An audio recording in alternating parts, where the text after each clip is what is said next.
नमस्कार दर्शक बंधु भवन निर्माण पाई वास्तु देवता और वास्तु पुरुषंकर महत्व रही। वास्तु पुरुष गृहर मुख्य देवता अटंती। एहांकर मस्तक ईशान्य एवं पाद नैऋत्य रही थाए।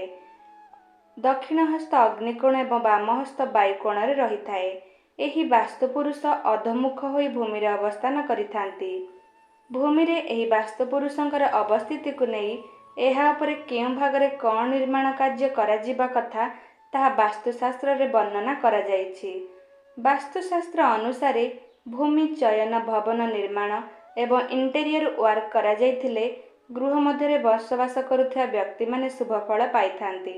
गृह निर्माण गृहर साजसज्जा जेतिकी मुख्य सेतिकी गृहर परिवेश बा गृह बाहरे गृहर 200 फुट भितर थिबा विभिन्न जिनिसर स्थिति मध्य वास्तु को प्रभावित करिथाए, जेमिति मक्टल जलाशय वृक्षलता आदि। आज आम वृक्षलता विषय जानिबा जहाँ गृहकर्ता उपरे तुरंत प्रभाव पकाई थाए। ज्योतिष शास्त्र एवं वास्तुशास्त्र हेउछि गोटे मुद्रार दुईटी पार्श्व। जेतेबेले ग्रह मानक विचार करा जाय वास्तु निर्माण करा जाय थाए सेतेबेले वास्तुर पूर्ण फल मिली थाए। ज्योतिष शास्त्र रे वृक्षलतार सामंजस्य ग्रह मानक सहित किपरि अछि ताहा वर्णना करा जाए। आज जानिबा गृहकर्तांकर जातकरे सूर्य शुभ भावरे थिले सूर्यंकर प्रभाव को प्रतिनिधित्व करुଥିବା वृक्ष गृह पाखरे लगाइले शुभ फल मिली थाए। गछलता मध्यरे गोलमरीच नाली लंका तेजपुत्र गछ सूर्यंकर शक्ति विकास करिथाए।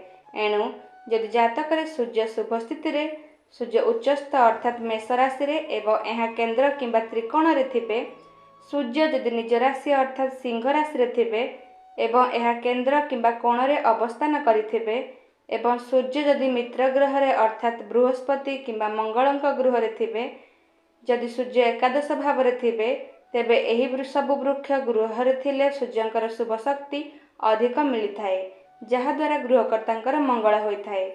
किंतु सूर्य यदि जातकरे उपरलिखित शुभ भाव न थाई अशुभ ग्रह मानकरे थांती किंबा अशुभ ग्रह मानक युक्त होई जातकरे अवस्थान करिथांती तेबे गृहकर्तांकर सूर्यंकर अशुभ फल अधिक मिली थाए। फल गृहकर्तांकर अमंगल होई थाए। एणु वृक्षलता गृह मध्य लगाइला बेले एही सब तथ्य प्रति ध्यान देले गृहकर्तांक प्रति शुभ होई थाए।